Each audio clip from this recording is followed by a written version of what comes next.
الله أكبر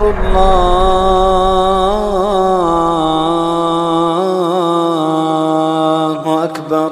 إن الحمد لله نحمده ونستعينه ونستغفره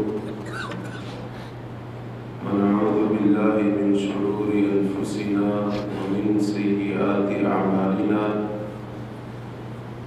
من يهده الله فلا مضل له ومن يضلل فلا هادي له.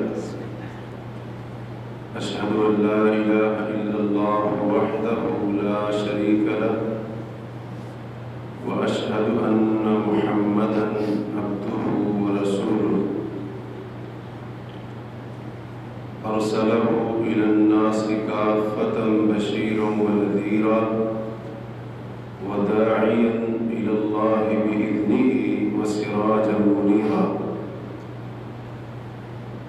اللهم صل على محمد وعلى آل محمد كما صليت على إبراهيم وعلى آل إبراهيم إنك حميد مجيد.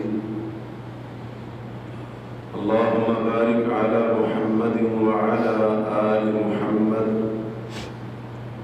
كما باركت على إبراهيم وعلى آل إبراهيم إنك حميد مجيد.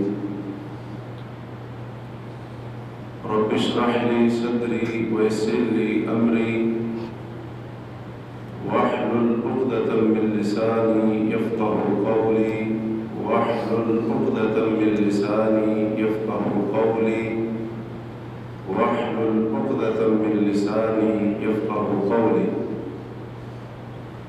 سبحانك لا علم لنا إلا ما علمتنا إنك أنت العليم الحكيم.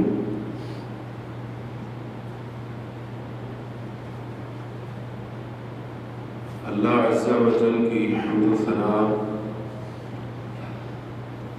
تعریف کی بجائی اور نبی کریم صلی اللہ علیہ وسلم کی ذات گرامی پر درود و سلام کے بعد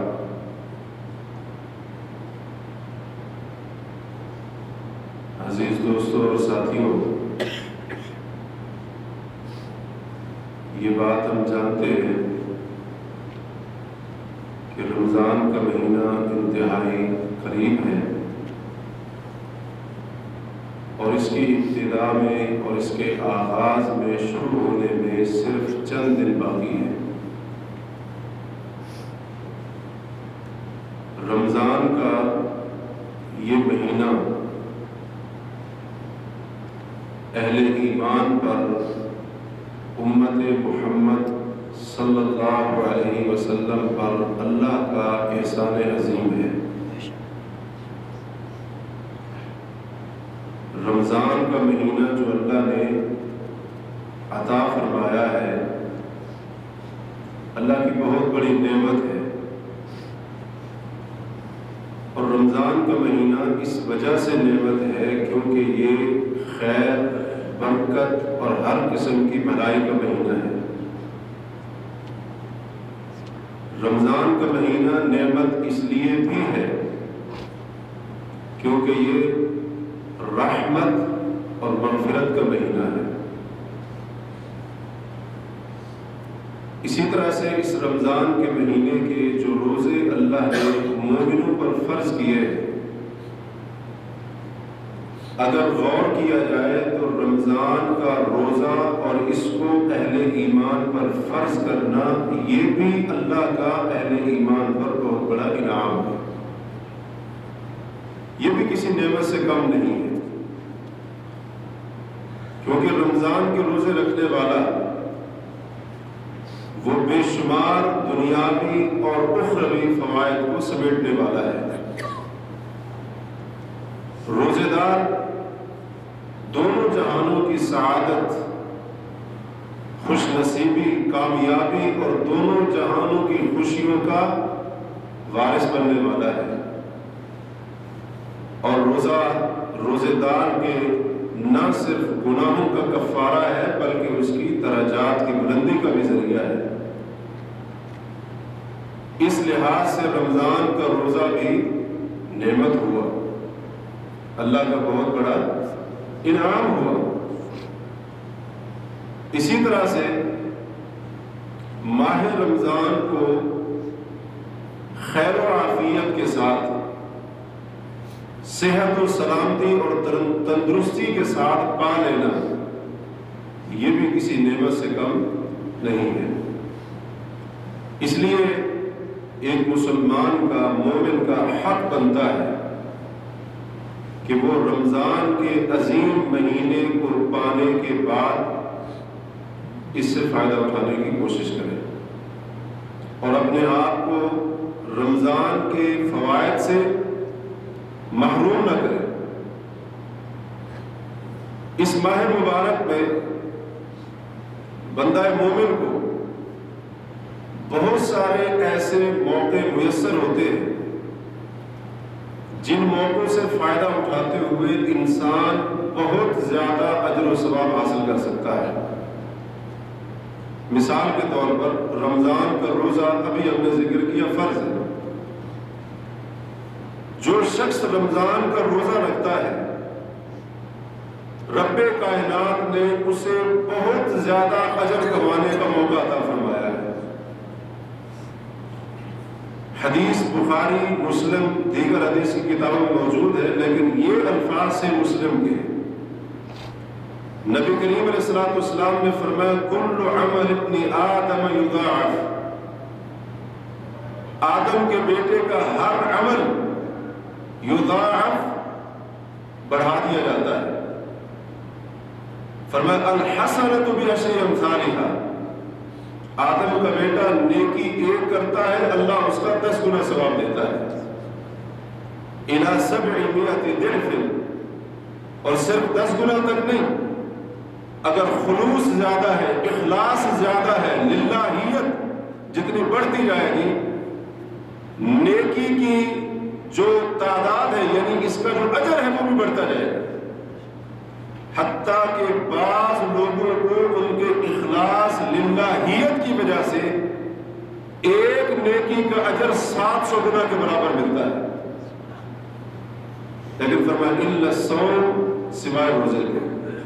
قال اللہ تعالی، اللہ نے فرمایا ہے فَإِنَّهُ لِي وَأَنَا أَجْزِي بِهِ، روزہ صرف میرے لیے ہے اور اس کی جزا بھی میں خود عطا فرماؤں۔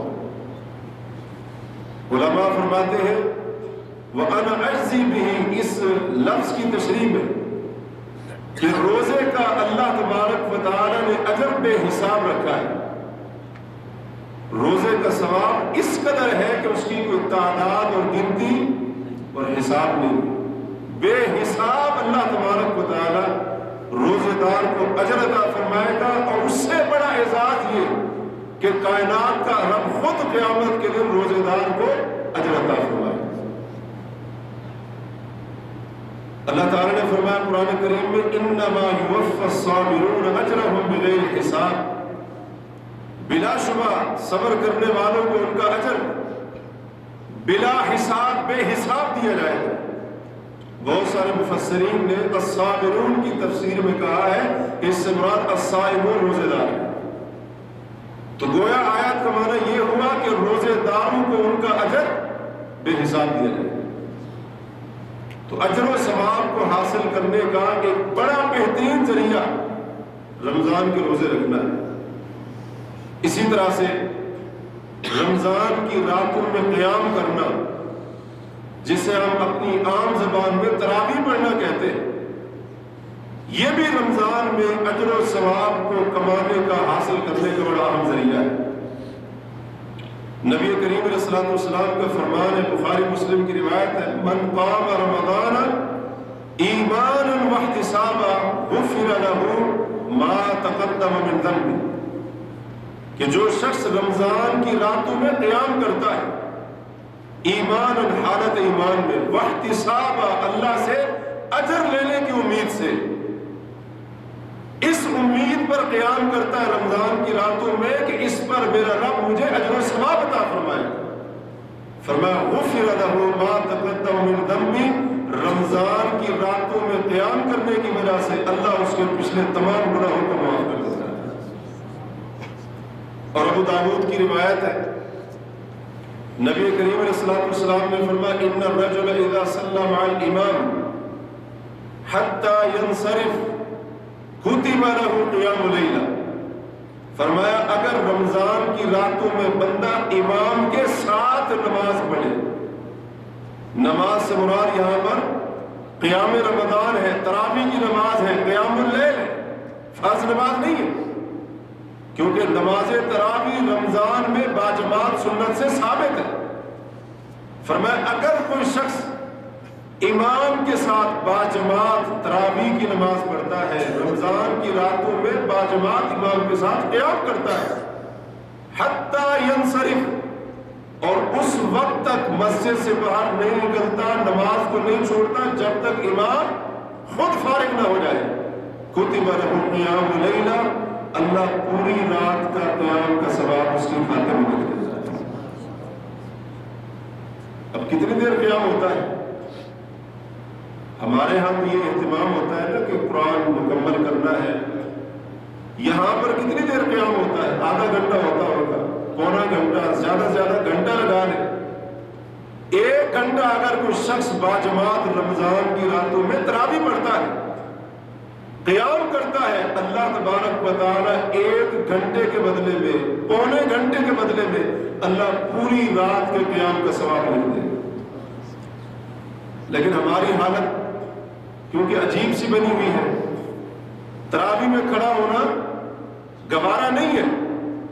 مسجد سے نکل گئے فرض پڑھنے کے بعد، روم میں جا کر بیٹھ گئے یا کسی ایسی مجلس کے اندر جہاں پر فضول باتیں ہو رہی ہیں، حرام باتیں ہو رہی ہیں، بےہودہ گفتگو ہو رہی ہے، اور باہر نکل کر کھڑے کھڑے اگرچہ گھنٹوں کیوں نہ گزر جائے گپے مارتے ہوئے، وہاں کھڑا ہونا برداشت ہے، لیکن امام کے پیچھے آدھا پونا گھنٹہ 1 گھنٹہ کھڑے ہو کر قیام کرنا برداشت ہے. حالانکہ کتنا عظیم اجر ہے، کتنا عظیم موقع دیا گیا ہے رمضان میں قیام کر کے ثواب کو حاصل کرنے. اسی طرح سے ایک اور موقع جو شخص رمضان پا لیتا ہے اسے اجر و ثواب حاصل کرنے کا یہ بھی ملتا ہے کہ اگر وہ لیلۃ القدر کو تلاش کرتا ہے اور آخری 5 طاق راتوں میں سے 1 رات ہوتی ہے، اگر اس کو تلاش کر لے اور اس رات میں وہ جاگنے کا اہتمام کر لے، عبادت کر لے، تو اللہ تعالیٰ کیا فرماتے ہیں؟ لیلۃ القدر خیر من 1000 شہر، کہ لیلۃ القدر، شب قدر، قدر والی رات 1000 مہینوں سے بہتر ہے، 1000 مہینوں سے بہتر ہے. اور علماء نے جب اس کا حساب کیا سال اور مہینے کے حساب سے 80 سال سے زیادہ جا کر یہ بنتی ہے. 1000 مہینے 80 سال سے زیادہ بنتے ہیں. کیا ہم میں سے کوئی ایسا ہے جو 80 سال عبادت کر سکے؟ 80 سال بھائی عبادت کرنا تو دور کی بات ہے، 80 سال کون زندہ رہے گا اس کی گارنٹی نہیں ہے. 80 سال تک زندہ رہنے کی گارنٹی نہیں. جائے کہ ہم جیسے گناہگار لوگ 80 سال سے زیادہ عرصہ عبادت کرتے ہیں، لیکن 1 رات جسے لیلۃ القدر کہا جاتا ہے، اگر انسان نے اس رات جاگنے کا، عبادت کا، ذکر و اذکار کا، توبہ و استغفار کا اہتمام کر لیا، تو اللہ فرماتے ہیں وہ قدر والی 1 رات لیلۃ القدر 1000 مہینوں سے افضل اور بہتر ہے. اس لیے علماء کہتے ہیں کہ شب قدر کی عبادت 1000 مہینوں کی عبادت سے بہتر اور افضل ہے. تو نبی علیہ السلام نے کیا فرمایا؟ فرمایا من قام لیلۃ القدر ایمانا واحتسابا غفر له ما تقدم من ذنبه. فرمایا جو شخص لیلۃ القدر، قدر والی رات کے اندر قیام کرتا ہے حالت ایمان میں، اللہ سے ثواب لینے کی امید پر، اللہ تعالیٰ اس کے پچھلے تمام گناہوں کو معاف کر دیتا ہے. اجر و ثواب کو سمیٹنے کا کس قدر عظیم موقع اللہ نے رمضان میں بندہ مومن کے لیے رکھا ہے. لیکن ہم کیا کرتے ہیں؟ آخری عشرے میں ایک تو ہمارا ویسے بھی اہتمام نہیں ہوتا ہے، اور طاق راتیں بھی ہماری غفلت لاپرواہی میں گزر جاتی ہیں. ہم اس موقع کو بھی ضائع کر دیتے ہیں. اور نبی علیہ السلام نے فرمایا تھا ایک حدیث میں، مسند احمد، سنن ابن ماجہ کی حدیث، آپ نے فرمایا کہ من حرم خیرہا فقد حرم، جو شخص اس لیلۃ القدر شب قدر کی خیر سے، برکت سے، بھلائی سے محروم رہا، اللہ کے پیغمبر فرماتے فقد حرم، یقیناً تحقیق وہ بندہ محروم، وہ بندہ بدنصیب۔ یعنی جو لیلۃ القدر کی خیر اور برکت سے محروم رہا، اس کی عبادت سے محروم رہا، اس رات کے جاگنے کا اہتمام کرنے سے محروم رہا، اللہ کے رسول نے فرمایا وہ بندہ خیر سے محروم، وہ بندہ محروم ہے۔ آج ہم محرومیوں کا رونا روتے ہیں، برکت نہیں ہے، یہ چیزیں ہم کہتے ہیں، یہ تمام شکوے شکایت کرتے ہیں۔ اللہ جب برکت خیر سمیٹنے کے موقع دیتا ہے ہم اس کو خود ضائع کر لیتے ہیں۔ رمضان میں اجر و ثواب کو حاصل کرنے کا ایک چوتھا موقع جو اللہ تعالیٰ اپنے مومن بندے کو دیتا ہے، اور یہ موقع مومن بندوں کو ملتے ہیں، کافروں کو نہیں ملتے ہیں، اہل ایمان کو ملتے ہیں۔ چوتھا موقع روزے دار کو روزہ افطار کرانا، روزے دار کو روزہ افطار کرانا۔ مشہور حدیث ہے، آپ نے کئی بار سنی ہے، من فطر صائما فلہ مثل اجر، کہ جس نے کسی روزے دار کو روزہ افطار کروایا، جیسے روزے دار کو ثواب ملے گا ویسے افطاری کرانے والے کو ثواب ملے گا۔ لیکن یہاں پر ایک بات یاد رکھیے، یہ افطاری کس لیے ہونی چاہیے؟ خالص اللہ کی رضا کے لیے، دوستیاں پالنے کے لیے نہیں۔ اس لیے نہیں کہ جناب پچھلے رمضان میں اس نے افطاری کی تھی، خوب خدمت کی تھی، اس سال میں اس کی افطاری کا بدلہ چکا کر رہوں، اس لیے نہیں، اور اس لیے بھی نہیں کہ لوگوں کو دکھانے کے لیے۔ وہ ایک بار ایسے ہوا، یہاں پر ایک کمپنی تھی، لوگوں نے بتایا کہ ایک دن، یعنی رمضان کا غالباً آخری اشرا تھا، اس میں ایک دن انڈیا کے ساتھیوں نے مل کر تمام کیمپ والوں کی، کمپنی والوں کی افطاری کی۔ اب جناب جو پاکستانی لوگ تھے ان کو جوش آ گیا، انہوں نے اگلے دن کہا کہ ہم ایسی افطاری کرائیں گے کہ انڈیا والوں کی افطاری سے بھی بڑھ کر ہوگی۔ یہ اللہ کی رضا کے لیے یا لوگوں کو دکھانے کے لیے؟ ایسی بہترین افطاری کرائیں گے کہ لوگ ان کی افطاری بھول جائیں۔ نہیں بھائی، اس لیے نہیں، اللہ کی رضا کے لیے۔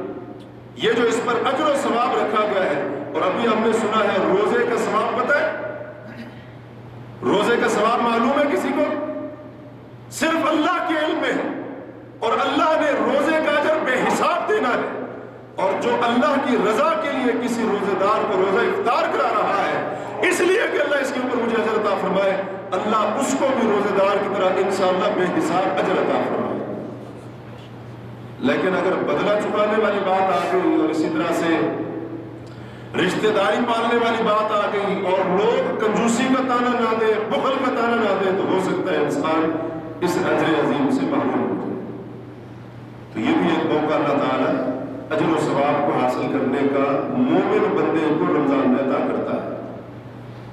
اس کے علاوہ صدقہ و خیرات ہے، صدقہ چاہے فرضی ہو یعنی زکوٰۃ، وہ بھی رمضان کا مہینہ بہترین موقع ہے فرض زکوٰۃ دینے کا۔ لیکن ایک بات یاد رکھیں، اگر کسی شخص کا سال شعبان میں پورا ہو چکا ہے، اب اس کے لیے اجازت نہیں ہے کہ وہ رمضان تک زکوٰۃ کو مؤخر کرے، نہیں، پھر وہ شعبان میں نکالے، کیونکہ سال جب پورا ہو جائے تو سال پورا ہو جانے کے بعد زکوٰۃ دینے میں دیر نہیں کرنی ہے۔ ہاں اگر کسی کا سال شوال میں پورا ہونا ہے، ذوالقعدہ میں، ذوالحج میں، محرم میں، لیکن وہ رمضان کی برکت کو سمیٹنا چاہتا ہے، تو سال پورا ہونے سے پہلے رمضان میں زکوٰۃ دے سکتا ہے۔ لیکن سال پورا ہونے کے بعد ایک دن بھی لیٹ کرنے کی اجازت نہیں ہے، ورنہ وہ گناہ گار، چاہے وہ صدقہ زکوٰۃ کی شکل میں ہو، واجب صدقہ ہو، یا پھر نفلی صدقہ، اس کی تو کوئی تعداد ہی نہیں۔ بخاری شریف کی روایت میں حضرت عبداللہ بن عباس فرماتے ہیں کہ رسول کریم علیہ السلام کان اجود الناس بالخیر، رسول اللہ صلی اللہ علیہ وسلم تمام لوگوں سے بڑھ کر سخاوت کرنے والے تھے۔ ہمارے نبی سے زیادہ کوئی سخی نہیں تھا، سخاوت کرنے والا نہیں، صلی اللہ علیہ وسلم۔ فرماتے ہیں کہ جب رمضان کا مہینہ ہوتا تھا، نبی کی سخاوت کا یہ عالم کہ آپ کی سخاوت تیز آندھی سے بھی بڑھ جایا کرتی تھی۔ یعنی نبی صلی اللہ علیہ وسلم اس قدر صدقہ کرتے تھے، رمضان میں اس قدر سخاوت کرتے تھے کہ اگر تیز آندھی بھی چل رہی ہو، نبی علیہ السلام اس سے بھی زیادہ جلدی کرتے تھے صدقہ دینے کے اندر۔ اس سے معلوم ہوا رمضان میں صدقہ کرنے اور سخاوت کرنے کا اپنا ایک مقام. تو یہ بھی اللہ تعالیٰ نے موقع رکھا ہے ایک مومن شخص کے لیے کہ جس کے ذریعے وہ رمضان کے مہینے میں اجر و ثواب کو حاصل کر سکتا ہے. ضروری نہیں ہے کہ انسان زیادہ ہے، اپنی حیثیت کے مطابق اور کوشش کرے روزانہ کچھ نہ کچھ اللہ کی راہ میں دے، تھوڑا ہی کیوں نہ ہو، لیکن پورے رمضان کے اندر، رمضان کے دن ہو یا راتیں، جب بھی اس کو موقع ملتا ہے اپنی حیثیت کے مطابق وہ صدقہ ضرور کرے. اللہ کی قسم، اللہ کی رضا کے لیے دیا ہوا بطور صدقہ 1 ریال بھی اللہ کے حقیر نہیں. اگر کسی کے پاس 1 ریال دینے کی طاقت ہے، اللہ کی قسم اس کو حقیر نہ جانے بلکہ اس کو ہو سکتا ہے اس کا یہ ایک دیا ہوا ریال اللہ کو اس قدر پسند آئے کہ دوسری طرف کسی کے لاکھوں ریال کے اوپر بھی یہ فوقیت لے جائے. نبی علیہ الصلوۃ والسلام کا معروف فرمان ہے لا تحقرن من المعروف شیئا، کسی نیکی کو بھی حقیر، کسی نیکی کو بھی حقیر نہ سمجھو. اسی طرح سے ایک اور موقع جو اللہ تعالیٰ بندہ مومن کو عطا فرماتا ہے رمضان میں اجر و ثواب کو حاصل کرنے کا، وہ یہ کہ قرآن کی تلاوت. قرآن کی تلاوت نبی کریم علیہ الصلوۃ والسلام کے بارے میں آتا ہے کہ آپ ہر سال رمضان میں حضرت جبریل کے ساتھ 1 بار مکمل قرآن کا دور کرتے تھے. یعنی جتنا قرآن نازل ہوتا تھا پورا آپ صلی اللہ علیہ وسلم حضرت جبریل کے ساتھ دہراتے تھے. اور جب آپ علیہ الصلوۃ والسلام کی وفات ہوئی، وفات سے پہلے جو رمضان آیا تھا اس سال میں کتنی بار دور کیا؟ 2 مرتبہ. اس سے معلوم ہوا کہ کم از کم 2 مرتبہ قرآن کا دور کرنا یہ تو اللہ کے رسول سے بھی ثابت ہے. اچھا یہاں پر ایک سوال ہے، کیا نبی علیہ الصلوۃ والسلام صرف اتنا قرآن پڑھتے ہوں گے رمضان میں؟ جتنا جبریل کو سناتے تھے ان کے ساتھ دہراتے تھے اتنا پڑھتے ہوں گے؟ نہیں، یہ تو صرف ان کے ساتھ دہراتے تھے، ان کے ساتھ دور کرتے تھے. اور اس کے علاوہ بھی رسول کریم علیہ الصلوۃ والسلام یقیناً قرآن کی بہت زیادہ تلاوت کرتے ہیں. اگر اور نہیں بھی ہو سکتا ہے تو کم از کم بندے کو چاہیے کہ ایک قرآن کو ضرور ختم کرے، کوشش کرے ایک قرآن مکمل کرنے کی. اور اس سے زیادہ جتنا ہو سکتا ہے 2 مرتبہ 3 مرتبہ جتنا بھی ہو سکتا ہے اسے چاہیے کہ وہ قرآن کریم کو مکمل کرنے کی کوشش کرے. کیونکہ رمضان قرآن کے نزول کا مہینہ ہے، تو اس میں قرآن کی تلاوت، قرآن کو پڑھنا، قرآن کی قرات وہ عام مہینوں سے زیادہ ہونی چاہیے. اور سلف صالحین کا عمل تو وہ یقیناً بہت زیادہ ہے اس سلسلے میں. ہم آج یہی کہتے ہیں جی آج خیر کا زمانہ نہیں ہے، آج برائی کا زمانہ نہیں، اچھے لوگ نہیں ہیں. اچھے لوگ اب بھی موجود ہیں لیکن ہم بھی جانتے ہیں. علامہ ابن محمد بن صالح العثیمین رحمہ اللہ، آپ ان کو جانتے ہوں کہ اسی شہر کی بہت بڑی علمی شخصیت. ان کی سیرت ایک بار پڑھ رہا تھا، اس کے اندر لکھا تھا کہ جب رمضان کا مہینہ ہوتا تھا شیخ رحمہ اللہ 10 مرتبہ قرآن کو مکمل کرتے تھے.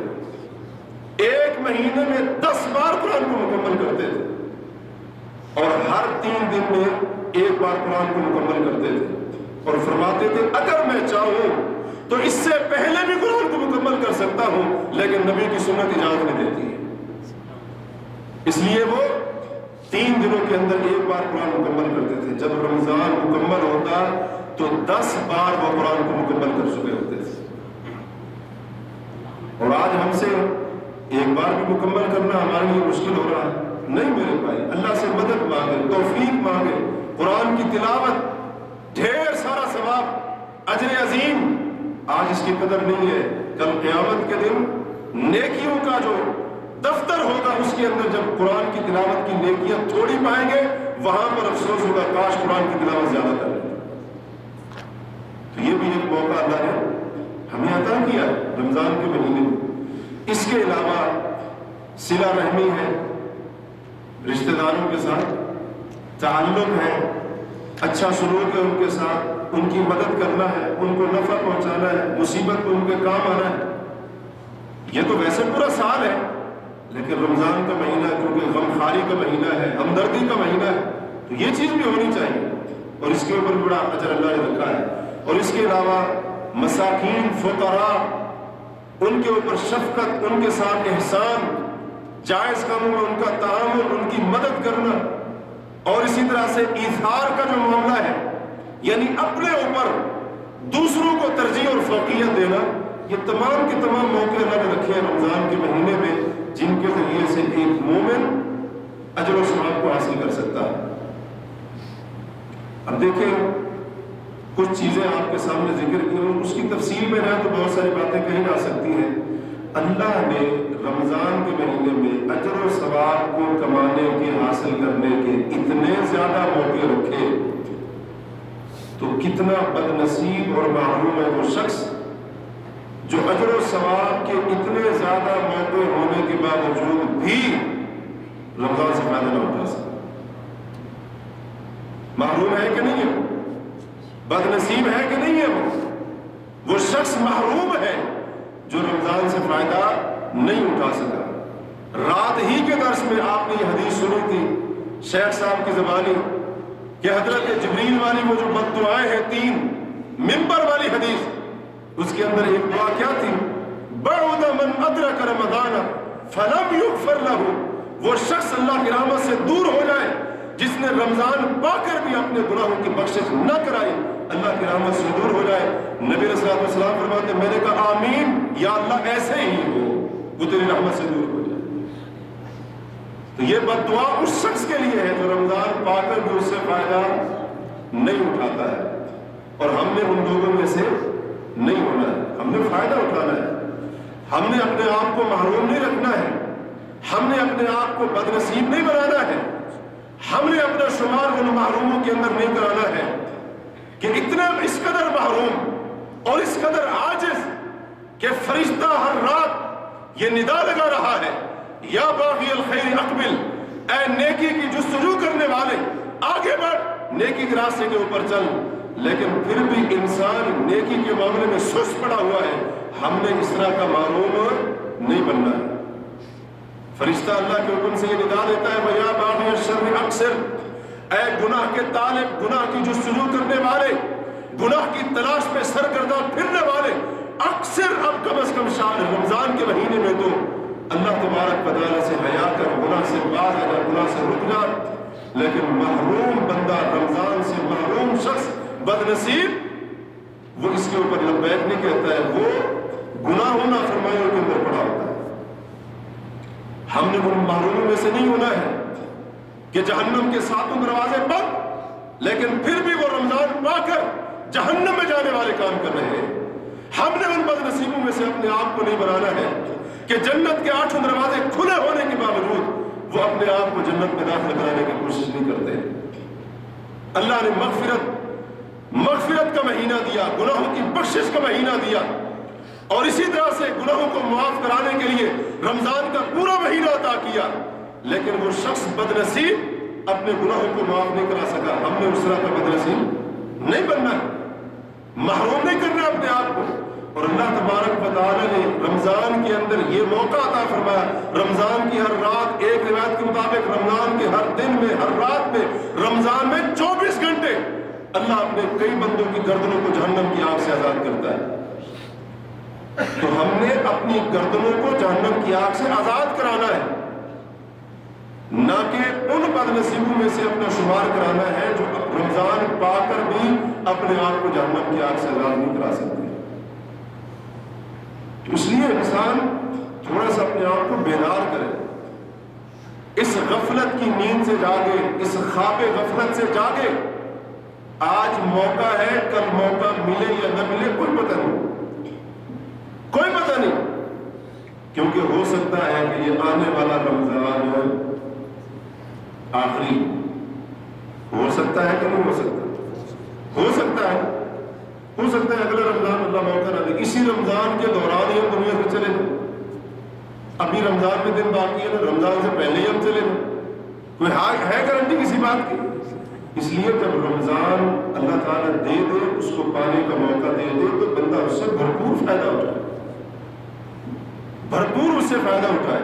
اگر ہم لوگ رمضان کے مہینے سے فائدہ اٹھانا چاہتے ہیں تو اس کے لیے کچھ چیزوں کی طرف توجہ دینے کی بہت زیادہ ضرورت ہے، کیونکہ ابھی میں نے اختصار کے ساتھ کچھ ایسے طریقے بتائے آپ کو، ایسے موقع جو اللہ نے رمضان میں رکھے ہیں اجر و ثواب کو حاصل کرنے کے، لیکن ہم ان موقعوں سے فائدہ اٹھا کر اجر و ثواب کماتے حاصل کرتے بہت کم، ورنہ اکثر ہم ان سے لاپرواہ رہتے ہیں، غافل رہتے ہیں۔ تو اس کی وجہ کیا ہے، اس کا سبب کیا ہے؟ اور اس کے برعکس اگر ہم یہ موقع حاصل کرنا چاہتے ہیں، اجر و ثواب کو حاصل کرنے کے موقع جو اللہ نے رمضان میں ہمارے لیے رکھے ہیں، اگر ہم ان موقعوں کو گنوانا نہیں چاہتے تو کچھ باتوں کی طرف توجہ دینے کی بہت زیادہ ضرورت ہے۔ سب سے پہلی بات اور بنیادی بات وہ یہ کہ رمضان آنے سے پہلے پہلے اپنے دل کے معاملے کی اصلاح کرنا، دل کے معاملے کی اصلاح کرنا، دل کا معاملہ درست کر لیں، دل کو پاک اور صاف کر لیں، کیونکہ جب تک دل کا معاملہ ٹھیک نہیں ہوگا بندہ عبادت بھی نہیں کر سکتا، نیکی سے بھی سست ہوگا، خیر سے بھی پیچھے ہوگا، اور اسی طرح سے عبادت سے بھی عاجز اور کمزور نظر آئے گا۔ آج اللہ کی قسم ہمارے دل کا معاملہ ٹھیک نہ ہونے کی وجہ سے جب ہم رمضان کے بارے میں سنتے ہیں کہ یہ گرمیوں میں آ رہا ہے، رمضان کا مہینہ آدھا مئی میں آدھا جون جیسے گرمیوں کے مہینے میں آئے گا، ہمارے دل کیوں ہلکے ہو جاتے ہیں؟ مسلمان کیوں ڈر جاتے ہیں، خوف زدہ ہو جاتے ہیں؟ کیونکہ دل کا معاملہ ٹھیک نہیں۔ اگر دل کا معاملہ ٹھیک ہو، دل کی اصلاح ہو، دل پاک صاف ہو، تو دل رمضان کا مہینہ گرمی میں آ رہا ہے اس کے اوپر خوشیاں منا رہا ہو کہ چلو روزہ لمبا ہوگا، کچھ زیادہ گھنٹے اللہ کی عبادت کرنے کا موقع ملے۔ یہ اس بندے کی کیفیت ہوتی ہے جس بندے کا دل صاف اور ستھرا ہوتا ہے، پاک اور صاف ہوتا ہے، ورنہ جس بندے کے دل پر غفلت کا، گناہوں کا زنگ چڑھا ہوا، سستی نے اس بندے کے دل کو کھوکھلا کر دیا، عاجزی اور کمزوری نے اس بندے کے دل پر قبضہ جمایا، پھر اس کی حالت ہمارے جیسی ہوتی ہے۔ ہم کون سی مسجد ڈھونڈتے ہیں رمضان کی راتوں میں؟ جدھر جلدی تراویح ہو جائے، اس مسجد میں نہیں چلتے یار، اس مسجد میں چلتے ہیں، یہ امام صاحب خواہ مغال مولوی تو پتہ نہیں کیا پڑھا ہے، اتنی لمبی تلاوت کر رہا۔ اور وہی بات ہے، ویسے اگر باتیں کرنی ہو، کرکٹ کا میچ ہو، کوئی تماشا لگا ہو، بےہودگی کا معاملہ ہو، گھنٹوں گھنٹوں کھڑے رہیں گے پاؤں کے بل، کوئی تھکاوٹ نہیں، کوئی اکتاہٹ نہیں۔ اللہ کی قسم اس بات کی دلیل ہے ہمارے دل کا معاملہ بگڑا ہوا ہے۔ وہ بندہ جو چند منٹ ایک رکعت میں نماز کے لیے جو کھڑا نہیں ہو سکتا ہے، وہ گھنٹوں بے حیائی کا تماشا دیکھنے کے لیے کیسے کھڑا ہو جاتا ہے؟ اس کی ٹانگوں کے اندر یہ قوت کہاں سے آ جاتی ہے؟ اس کا مطلب بالکل واضح ہے، اس کا دل کا معاملہ بگڑا ہوا۔ تو اس لیے اگر ہم ان موقعوں سے فائدہ اٹھانا چاہتے ہیں، رمضان سے مستفید ہونا چاہتے ہیں، استفادہ کرنا چاہتے ہیں، بھرپور فائدہ اٹھانا چاہتے ہیں، اپنے دل کی اصلاح کریں، دل کے معاملے کو صاف کریں۔ رسول اللہ صلی اللہ علیہ وسلم کے فرمان ہے، الا وان فی الجسد لمضغۃ اذا صلحت صلح الجسد كله واذا فسدت فسد الجسد كله الا وهي القلب۔ لوگوں، جسم میں گوشت کا ایک ٹکڑا ہے، اگر وہ ٹھیک ہے بندے کا جسم ٹھیک ہے، وہ خراب ہے بندے کا جسم بھی خراب ہے۔ الا وهي القلب، لوگوں سنو، وہ دل کا ٹکڑا، وہ جسم کا ٹکڑا انسان کا دل۔ تو نبی علیہ الصلوۃ والسلام نے خود بتایا کہ یہ دل اگر ٹھیک ہے تو بندہ پورے کا پورا ٹھیک ہے، اور اگر دل کا معاملہ درست نہیں ہے تو بندے کا جسم بھی ٹھیک ہے، ہاں پھر معمولی سی قرات کے اوپر بھی اکتا جائے گا۔ ایک ساتھی ہمارے یہاں ایک شرکت میں تراویح پڑھاتے ہیں، ایک بار مجھے بتانے لگے، کہتے ہیں کہ میں جتنا مختصر کرتا ہوں پھر بھی کوئی نہ کوئی آ جاتا ہے، امام صاحب اس سے مختصر نہیں ہو سکتی تراویح، جتنا تھوڑی آیتیں پڑھتا ہوں، جتنی تھوڑی چھوٹی صورتیں پڑھتا ہوں، کوئی نہ کوئی صاحب ایک دو دن بعد کہتے آ جاتے ہیں، کہتے مولوی صاحب تھوڑا جائے اور ہاتھ بولا ہو جائے اور تھوڑا سا بہت، یہ ہمارے دل کے معاملے کے ٹھیک نہ ہونے کی علامت ہے۔ اگر ہمارا دل کا معاملہ ٹھیک ہوتا ہے تو پتہ ہے کیا حال ہوتا ہے، کیا حال ہوتا ہے؟ ہم چاہتے ہیں کہ امام صاحب پڑھتے رہے، ہم پیچھے سے سنتے رہے. ہمارا تو دل ہی نہ چاہتا نماز چھوڑنے کو اور اسی طرح سے قرآن کی تلاوت چھوڑنے کو. اور جن لوگوں کے دل ٹھیک تھے نا، جن لوگوں کے دل ٹھیک تھے، پتہ ہے کیا ہوتا تھا ان کے زمانے میں؟ بعض اوقات قاری 200 آیتوں والی سورتیں ایک ایک رکعت کے اندر پڑھا کرتا تھا، لیکن وہ تھکتے نہیں تھے، پیچھے نہیں ہٹتے تھے، قیام کر رہے، کھڑے اس کے پیچھے سن رہے، لمبے لمبے قیام، لیکن پھر بھی وہ نہیں تھکتے تھے. اور جن لوگوں کے دل کے معاملے ٹھیک تھے ان کی کیا کیفیت ہوا کرتی تھی؟ امام مسروق رحمہ اللہ تابعی ہے بہت بڑے، ایک بار انہوں نے سخت گرمیوں کے اندر روزہ رکھا ہوا، اور سیاق و سباق سے پتہ چلتا ہے کہ نفلی روزہ تھا، فرض روزہ نہیں تھا. سخت گرمیوں کا موسم، نفلی روزہ رکھا ہوا ہے، اور روزے کی اس شدت کی وجہ سے بے ہوش ہو گئے، غشی داری ہو کے بے ہوش ہو گئے. جب ہوش آیا ان کی بیٹی نے کہا کہ ابا جان آپ روزہ افطار کر دیں، روزہ چھوڑ. انہوں نے اپنی بیٹی سے پوچھا، کہا بیٹی تم مجھے روزہ چھوڑنے کے لیے کیوں کہہ رہی ہو؟ کہا کہ ابا جان آپ کے اوپر نرمی کرتے ہو، آپ پر شفقت کرتے ہو. کہا بیٹی سنو، میں اپنے آپ پر اس دن کے لیے نرمی کر رہا ہوں جو دن 50,000 سال لمبا ہے. جن لوگوں کے دل جاگے ہوئے تھے، جن لوگوں کے دل کا معاملہ ٹھیک تھا، وہ گرمیوں میں نفلی روزے بھی نہیں چھوڑتے تھے. اور آج مسلمان 6 مہینے پہلے گھبرا رہا ہوتا ہے، اس بار تو جون میں آئے گا پتہ نہیں کیا بنے. اور پھر حضرات اس بات کے اوپر بھی غور کریں، روزے کے بارے میں، رمضان کے بارے میں لطیفے بنائے جاتے ہیں.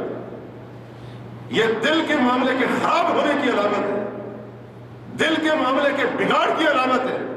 رمضان کے بارے میں رمضان کے بارے میں لطیفے بنائے ہوئے، روزے دار کے بارے میں لطیفے بنائے ہوئے. جب پچھلا ٹائم ہوتا ہے عصر کا یا اس کے بعد کا، تو جس نے روزہ رکھا ہو اس کا مذاق اڑاتے ہوئے کیا کہتے ہیں؟ سنا بھائی بیٹری کتنی باقی ہے؟ 80% باقی ہے کہ 70%، 50% باقی ہے؟ چہرہ دیکھو کیسے لٹکا ہوا ہے. یہ روزے داروں کے ساتھ مذاق کیا جاتا ہے. اور اسی طرح سے بعض روزے دار ایسے بھی ہوتے ہیں، وہ مذاق میں دوسرے سے پوچھتے ہیں سورج غروب ہوا کہ نہیں ہوا، پھر خود کہتے ہیں لگتا ہے آج سورج مجھے ہی لے ڈوبے. یہ ان لوگوں کی کیفیت ہوتی ہے جن کے دل کے معاملے ٹھیک ہوتے ہیں. اللہ کی قسم یہ اس بات کی علامت ہے دل کے معاملے بگڑے ہوئے. دل کے معاملے بگڑے ہونے کی علامت نہیں ہے تو اور کیا ہے؟ وہ نوجوان جو جم کے اندر جانے کی وجہ سے 24 گھنٹے تک کھانا پینا چھوڑ دیتا ہے. کس لیے؟ جم کے استاد ٹرینر نے کہا تھا اگر تم نے کچھ کھایا پیا تو تمہارا پیٹ باہر نکل آئے گا. ذرا انچی ٹیپ لے کر پیٹ کو ناپ رہے ہوتے ہیں، 24 گھنٹے تک کچھ نہیں کھاتے. جم کی ہدایات ہے جی، استاد نے ایسے کہا تھا اگر اللہ اس کے رسول کا حکم آ جائے اور وہ بھی فرض ہے اللہ کی طرف سے روزہ، کہتے ہیں وہ ہم نہیں رکھ سکتے، کمزور ہو جائے. یہ کس بات کی دلیل ہے کہ دل بگڑے ہوئے ہیں. اور رسول اللہ صلی اللہ علیہ وسلم نے سچ فرمایا دل خراب ہے تو پورا جسم خراب ہے. اگر دل کے معاملہ درست نہیں ہے تو پھر اس جسم کے اندر بھوک پیاس برداشت کرنے کی، روزے کو برداشت کرنے کی طاقت نہیں ہوگی، پھر بندہ بزدل پڑ جائے. اور اسی طرح سے اگر دل کا معاملہ خراب ہے تو پھر قیام کرنا انسان کے اوپر بھاری گزرے. اس لیے اگر ہم فائدہ اٹھانا چاہتے ہیں، صحیح معنوں میں ان اجر و ثواب کے موقعوں سے مستفید ہونا چاہتے ہیں، ہم بھی چاہتے ہیں کہ ہم ان اجر و ثواب کو سمیٹ سکیں، خیر و برکت کو سمیٹ سکیں، تو سب سے بنیادی بات یہ ہے اپنے دل کی اصلاح کریں. دل کی اصلاح کریں، اس کو غفلت سے پاک کریں، اس کو سستی سے پاک کریں، کوتاہی سے پاک کریں. دل کا معاملہ درست ہوگا. رمضان سے فائدہ اٹھانا کوئی مشکل کام نہیں، بڑا ہی آسان کام. اور دوسری بنیادی بات، اگر ہم رمضان سے صحیح معنوں میں فائدہ اٹھانا چاہتے ہیں تو رمضان شروع ہونے سے پہلے گناہوں سے سچی توبہ کریں. ہم ان چیزوں کی طرف توجہ نہیں دیتے. اگر ہم اپنی حالت پر غور کریں نا، رمضان پچھلے رمضان میں تو گزرے ہیں کہ نہیں گزرے؟ بھئی ہماری زندگی میں پہلے رمضان آ چکے ہیں کہ نہیں آ چکے؟ پچھلے جو رمضان گزر گئے ہیں ان میں ہم نے عبادت زیادہ کی یا سستی زیادہ کی؟ نیکی زیادہ کی یا کوتاہی زیادہ کی؟ جی خیر اور بھلائی میں سبقت کی یا اس سے پیچھے سستی پڑے رہے؟ یقیناً ہماری یہی حالت تھی، ہم سست رہے، کوتاہی رہے، غافل رہے، لاپرواہ رہے۔ اس کی ایک وجہ یہ بھی ہے کہ ہم رمضان آنے سے پہلے اپنے گناہوں سے سچی توبہ نہیں کرتے۔ اگر ہم رمضان سے فائدہ اٹھانا چاہتے ہیں گناہوں سے سچی توبہ کریں، کیونکہ جب انسان کے اوپر گناہوں کا بوجھ موجود ہو تو گناہ انسان اور نیکی کے درمیان رکاوٹ بن جاتے ہیں۔ حضرات یہی وجہ ہے رمضان کا مہینہ شروع ہوتا ہے، میں آپ سے پوچھتا ہوں جو جوش و خروش مسلمانوں کے اندر پہلے دن ہوتا ہے رمضان کے پہلے دن، ابتدائی ایام میں جو جوش و خروش ہوتا ہے وہی جوش و خروش ایک ہفتے 10 دن کے بعد کہاں چلا جاتا ہے؟ یہ گناہوں کا بوجھ ہوتا ہے جو ہمیں سست کر دیتا ہے، گناہوں کا بوجھ ہوتا ہے، گناہوں کی نحوست ہوتی ہے کہ ہم لوگ رمضان پا کر بھی اس کو ضائع کر دیتے ہیں۔ اس لیے رمضان شروع ہونے سے پہلے اپنے گناہوں کو معاف کرائیں، اللہ کے حضور سچی توبہ کریں، اللہ تعالیٰ کے حضور سچے دل سے معافی مانگے۔ جب گناہوں سے اپنے آپ کو ہلکا کر لیں گے اللہ تعالیٰ رمضان میں عبادت اور خیر کے دروازے ہمارے لیے کھول دیں گے۔ اللہ تعالیٰ فرماتے ہیں وَأَمَّا مَن بَخِلَ وَاسْتَغْنَىٰ وَكَذَّبَ بِالْحُسْنَىٰ فَسَنُيَسِّرُهُ لِلْعُسْرَىٰ، وہ بندہ جس نے بخل کیا، کنجوسی کی، وَاسْتَغْنَىٰ رب کائنات سے لاپرواہ ہو گیا، تکبر کیا، یعنی اپنی منمانی کرتا رہا، رب کی رسول اللہ صلی اللہ علیہ وسلم کی کوئی بات نہیں مانی، بے پرواہ ہو گیا، بے نیاز اپنے آپ کو سمجھ لیا، اللہ اور اس کے رسول کے احکام سے بالا تر اپنے آپ کو سمجھ لیا، وَكَذَّبَ بِالْحُسْنَىٰ ہر اچھی بات کو اس نے جھٹلایا، جس میں قرآن بھی آتا ہے، جس میں جنت بھی آتی ہے، جس میں آخرت کا بدلہ بھی آتا ہے، سب چیزیں اس میں آتی ہیں، تو کیا نتیجہ نکلے گا؟ فرمایا فَسَنُيَسِّرُهُ لِلْعُسْرَىٰ ہم اسے تنگی کے لیے آسان کر دیں گے، تنگی کے لیے اس کے راستے آسان کر دیں گے۔ اور اس کے عمومی معنی کو اگر دیکھا جائے تو اس تنگی سے مراد ایک یہ بھی ہے کہ بندے کے لیے نیک اعمال کرنا پھر مشکل ہو جاتا ہے۔ بخل اور کنجوسی گناہ ہے کہ نہیں؟ تکبر اور غرور گناہ ہے کہ نہیں ہے؟ آخرت کو جھٹلانا، جنت کو جھٹلانا، اس کا انکار کرنا، اس کی تکذیب کرنا گناہ ہے کہ نہیں ہے؟ گناہوں کا نتیجہ اللہ نے بتایا ہے کہ اللہ تعالیٰ اس کی زندگی کو ہر لحاظ سے تنگ کر دیتا ہے، برائی کے راستے اس پر آسان ہو جاتے ہیں، نیکی کے راستے اس کے لیے بند ہو جاتے ہیں، یا نیکی اور اس کے درمیان رکاوٹیں کھڑی ہو جاتی ہیں۔ حضرت انس رضی اللہ عنہ فرماتے ہیں، شعب الایمان بہقی کی روایت ہے، کہتے ہیں کہ ایک انسان جب جھوٹ بولتا ہے تو جھوٹ بولنے کی وجہ سے وہ اس کے نتیجے میں رات کے قیام سے محروم ہو جاتا ہے۔ حضرات غور کریں صحابی کی بات کے اوپر، ایک جھوٹ بولنے کی وجہ سے کہتے ہیں بعض اوقات بندہ رات کو اٹھ نہیں سکتا ہے، وہ اس کا جھوٹ اسے اس رات کو نیکی کرنے سے روک دیتا ہے۔ کس طرح گناہ سے انسان نیکی سے سست پڑ جاتا ہے، نیکی کی راہ میں گناہ کس طرح سے رکاوٹ بنتا ہے، گناہ نیکی کو مشکل بنا دیتا ہے۔ اسی طرح سے معتمر بن سلیمان رحمہ اللہ اپنے والد سے بیان کرتے ہیں سلیمان سے، وہ کہتے ہیں کہ جو گناہ ہوتا ہے وہ انسان کے دل کو تاریک کر دیتا ہے، وَضَعْفٌ فِي الْعَمَلِ اور بندے کے عمل کو کمزور کر دیتا ہے، بندے کے عمل کو، نیکیوں کو کمزور کر دیتا ہے۔ اسی طرح سے تیسری چیز، اگر ہم رمضان سے فائدہ اٹھانے کے خواہش مند ہیں، تیسرا کام کرنے والا یہ ہے کہ پچھلے رمضان میں مجھ سے جو غلطیاں ہوئیں میں رمضان شروع ہونے سے پہلے ان غلطیوں کی اصلاح کروں۔ پچھلے رمضان میں ہم سے غلطیاں ہوئی کہ نہیں؟ پچھلے رمضان میں جو غلطیاں مجھ سے ہوئیں، جن غلطیوں کی وجہ سے میں رمضان میں اجر و ثواب صحیح معنوں میں حاصل نہ کر سکا، یا کئی موقعوں کو میں نے ضائع کر دیا، گنوا دیا، تو مجھے چاہیے ان غلطیوں سے عبرت پکڑوں اور اس رمضان میں وہ غلطیاں نہ دہراؤں، بلکہ رمضان شروع ہونے سے پہلے ان غلطیوں کو تعین سے اپنی اصلاح کر لوں تاکہ رمضان سے فائدہ اٹھانا آسان ہو جائے۔ لیکن ہماری حالت یہ ہے کہ ہم لوگ اپنی غلطیوں کو سدھارتے نہیں ہیں. میں ان غلطیوں کی بات کر رہا ہوں جو دین کے معاملے میں ہم سے ہوتی ہیں. اگرچہ ہماری اس غلطی کی وجہ سے دینی اعتبار سے ہمارا کتنا بڑا نقصان ہو جائے، لیکن ہم پھر بھی اپنی غلطی کو سدھارنے کے لیے تیار نہیں ہوتے ہیں. ہماری اس غلطی کی وجہ سے اگرچہ ہم خیر اور ثواب اجر کے کتنے بڑے کام سے محروم ہو جائیں، لیکن پھر بھی ہم اپنی غلطی کو سدھارنے کے لیے تیار نہیں ہوتے. اس کے برعکس دنیا کا معاملہ دیکھ لیں. جی دنیا کا معاملہ دیکھ لیں تو اگر دنیا کے معاملے میں کوئی غلطی ہو جائے سدھارتے ہیں کہ نہیں سدھارتے؟ جی ڈیوٹی کرنے والے ہیں، اگر تھوڑا سا لیٹ پہنچ گئے، جناب دہاڑی کٹ گئی، دوبارہ لیٹ ہوں گے؟ جی ہوں گے لیٹ؟ تو بھائی بولتے نہیں ہوں گے لیٹ؟ آج کل جیسے یہ مسئلہ زیادہ بنا ہوا ہے، گاڑی اگر کوئی چلانے والا ہے، ڈرائیور ہے، اس کو زیادہ پتا ہوگا.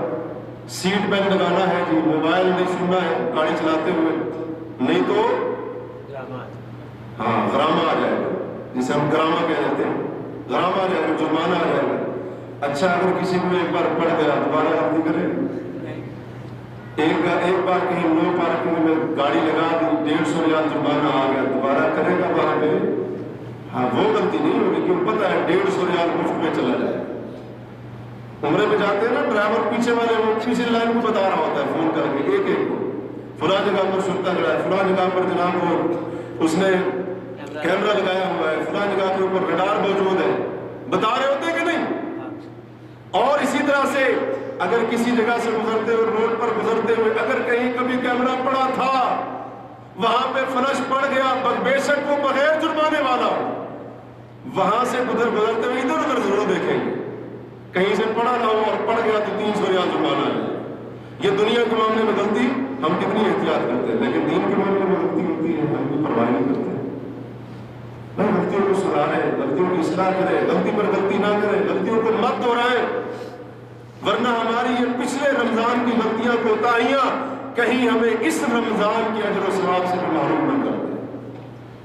اور چوتھا کام یہ ہے کہ وقت کو ترتیب دیں. وقت کو کیا کریں؟ وقت ابھی ہو گیا ہے، ویسے وقت کو ترتیب دیں. ابھی سے ہی اپنے ذہن میں بٹھا لیں، ڈیوٹی ٹائمنگ آپ کو ایک دن میں پتہ چل جائے، ابھی سے ٹائم بنا لیں. ڈیوٹی ٹائم کے علاوہ میں نے اپنے سونے کے ٹائم کو کیسے ترتیب دینا ہے، کھانا پینا وغیرہ، اس کو ترتیب دیں ابھی سے، تاکہ ہم زیادہ سے زیادہ وقت رمضان میں عبادت کے لیے، ذکر و اذکار کے لیے، توبہ استغفار کے لیے، تلاوت قرآن کے لیے، خیر کے کاموں کے لیے بچا سکیں. ابھی سے ترتیب دیں. یہ نہ ہو کہ جناب ہم روزہ تو ہم نے رکھا ہے، موبائل کے اوپر گھنٹوں جا رہے ہیں، 2-2 3-3 گھنٹے 4-4 گھنٹے گھر میں بات ہو رہی ہے، چلو جی 2 بجے تک ڈیوٹی نہیں ہے، یہاں پہ ورک شاپ والوں کی بات ہی کر لیتے ہیں گھر میں. وقت کو ضائع نہ کریں. یہ موبائل کے اوپر گھر والوں کے ساتھ باتیں بعد میں بھی ہوتی رہے گی، ٹھیک ہے نا. اور اللہ کے لیے فیس بک واٹس ایپ کا جو وائرس ہے اس سے اپنی جان چھڑائیں، ٹھیک ہے نا. Film, drama, cricket match, football match, اب لوگ کہتے ہیں کہ مولوی صاحب اتنی سختی بھی نہیں ہے، دیکھ تو میچ رہے ہیں نا، ٹائم نہیں گزر رہا تھا، پاس کر رہے ہیں. اللہ کے بندے آپ کا ایک ایک لمحہ قیمتی ہے، ایک ایک وقت قیمتی ہے. نبی کریم علیہ السلام کے بارے میں آتا ہے آپ رمضان میں وصال کرتے تھے. وصال کا معنی یہ ہے کہ آپ 2-2 3-3 دن کا اکٹھا روزہ رکھتے تھے. یعنی مثلا آج کا روزہ رکھا، جمعے کا روزہ، شام کو افطار نہیں کیا، ہفتے کا بھی روزہ، اتوار کا روزہ افطار جا کر افطار کرتے تھے اتوار والے دن. یعنی 2-2 3-3 دن کا رسول اللہ صلی اللہ علیہ وسلم مسلسل روزہ رکھا کرتے تھے. اور یہ آپ صلی اللہ علیہ وسلم کی خصوصیت تھی، آپ نے امت کو اس سے منع کر دیا. مسئلہ یاد رکھو، امام ابن القیم رحمہ اللہ نے نبی علیہ السلام کے یہ جو وصال تھا روزے کے اندر 2-2 3-3 دن کا اکٹھا مسلسل روزہ رکھنا اور ایک 2-2 دن تک روزہ افطار نہ کرنا، سحری نہ کھانا، اس کی حکمت یہ بیان کی. کہتے ہیں رسول اللہ صلی اللہ علیہ وسلم یہ اس لیے کرتے تھے کیونکہ رمضان میں آپ کی زیادہ توجہ ہوتی تھی عبادت کی طرف، اور آپ وصال روزے میں اس لیے کرتے تھے تاکہ افطاری اور سحری کا وقت عبادت کے لیے بچ جائے. کس لیے بچ جائے؟ اور نبی علیہ السلام کی سحری اور افطاری ہماری طرح نہیں ہوتی تھی معذرت کے ساتھ، کیونکہ ہم نے تو رمضان کو کچھ اور ہی بنا لیا ہے، کھانے پینے کا موج مستی کا مہینہ بنا لیا. اور جناب رمضان میں پیٹ اندر ہونے چاہیے، الٹا کیا ہو جاتے ہیں، باہر نکل جاتے ہیں، اور اتنا کھا لیا کہ جناب اب جناب دراز ہو کر بستر پر پڑے ہیں، اب قیام کرنے کی فرصت نہیں ہوتی۔ رمضان کا مہینہ اس لیے نہیں آیا تھا۔ تو نبی علیہ الصلوۃ والسلام کی افطاری اور سحری ویسے ہی مختصر ہوتی تھی، لیکن دیکھیں رسول اللہ صلی اللہ علیہ وسلم کس قدر اہتمام کرتے تھے رمضان کے مہینے میں وقت کو بچانے۔ پھر نبی علیہ الصلوۃ والسلام رمضان میں زیادہ سے زیادہ وقت بچا سکے عبادت کے لیے، اگر آپ اس لیے سحری افطاری چھوڑ رہے ہیں تو ہم حرام کو نہیں چھوڑ سکتے، حرام کام کو نہیں چھوڑ سکتے۔ اور یہ بھی کوئی بات ہوئی کہ یار انسان نے روزہ رکھا ہوا ہے، کھانا پینا حلال چیز چھوڑی ہوئی ہے، لیکن حرام چیز نہیں چھوڑ رہا ہے، غیبت وہ کر رہا ہے، جھوٹ وہ بول رہا ہے، جہالت کی باتیں وہ کر رہا ہے، گالیاں وہ دے رہا ہے، آپ کے ساتھ غلط وہ دیکھ رہا ہے، گانے وغیرہ بے حیائی کی باتیں کان سے وہ سن رہا ہے۔ یہ روزے کے مقصد کو نہ سمجھنے کا نتیجہ ہے۔ ان چیزوں کے اندر اپنے وقت کو برباد نہ کرے اللہ کے لیے۔ ایک ایک لمحہ رمضان کا، ایک ایک گھڑی وہ قیمتی ہے، اور یہ بات بھی یاد رکھیں جیسے رمضان کے دن حرمت والے ہیں ویسے رمضان کی راتیں بھی حرمت والی۔ یہ نہ ہو کہ ہم کہیں جی مولوی صاحب نے بتایا تھا دن میں کچھ نہیں کرنا ہے، رات میں جو چیز چاہے کرتے ہیں۔ رمضان کی راتیں بھی حرمت والی، ان کا بھی احترام ہے۔ تو رمضان کی راتوں کی بھی قدر کرنی ہے، راتوں کے اوقات کی بھی قدر کرنی ہے۔ تو باتیں اور بھی بہت ساری تھیں لیکن وقت ہو چکا ہے، اسی کے اوپر بات کو ختم کرتے ہیں، اس امید کے ساتھ کہ انشاءاللہ یہ باتیں ہمارے لیے، ہم سب کے لیے رہنما ثابت ہوگی کہ ہم رمضان کے شب و روز سے کس طرح سے فائدہ اٹھائیں، اور اس میں اللہ تعالیٰ نے ہمیں اجر و ثواب کمانے کے کون سے اور کیسے موقع عطا کیے ہیں۔ ہم ان چیزوں کی اہمیت کو سمجھیں اور ان چیزوں کو سامنے رکھیں، اور اس طرح سے اپنے رمضان کو گزارنے کی کوشش کریں کہ ہمارا ایک ایک منٹ، ایک ایک گھنٹہ گزرنے والا ہر لمحہ وہ اللہ کی عبادت میں، ذکر و اذکار وغیرہ میں، کسی نہ کسی اچھے کام کے اندر گزرے۔ رمضان کو ہم پا کر اس طرح سے گزاریں کہ ہمارا ایک لمحہ، ایک منٹ بھی کسی غلط فضول بے ہودہ کام کے اندر ضائع نہ ہونے پائے۔ اللہ سے دعا ہے اللہ تبارک و تعالی ہمیں رمضان کو پانے کے بعد اس کی قدر کرنے کی توفیق عطا فرمائے۔ اللہ تعالیٰ ہمیں صحت اور تندرستی عطا فرمائے تاکہ ہم اس سے صحیح معنوں میں مستفید ہو سکیں۔ اللہ ہمیں رمضان کے مہینے میں زیادہ سے زیادہ عبادت کرنے کی، نیکی کرنے کی توفیق عطا فرمائے۔ اللہ ہمیں ماہ رمضان کی خیر، بھلائی اور برکتیں زیادہ سے زیادہ سمیٹنے کی توفیق عطا فرمائے۔ اللہ ہمیں ان لوگوں میں سے نہ بنائے جو محروم ہوتے ہیں اور رمضان پا کر وہ محروم رہتے ہیں۔ اللہ ہمیں ان لوگوں میں سے نہ بنائے۔ اللہ تعالیٰ سے ہم دعا کرتے ہیں کہ اللہ ہمیں رمضان کے مہینے میں روزہ رکھنے کی، اس کی راتوں کا قیام کرنے کی، قرآن کی تلاوت کی، اور اسی طرح سے دیگر خیر اور نیکی کے کام کرنے کی توفیق عطا فرما۔ یا اللہ قیامت کے دن روزے کو ہمارے لیے اور قرآن کو ہمارے لیے سفارشی بنا دینا، ان دو چیزوں کو، ان دو اعمال کو ہمارے لیے سفارشی بنا دینا۔ اقول قولی ھذا واستغفر اللہ لی ولکم، سبحانک اللہم وبحمدک، اشہد ان لا الہ الا انت، استغفرک واتوب الیک۔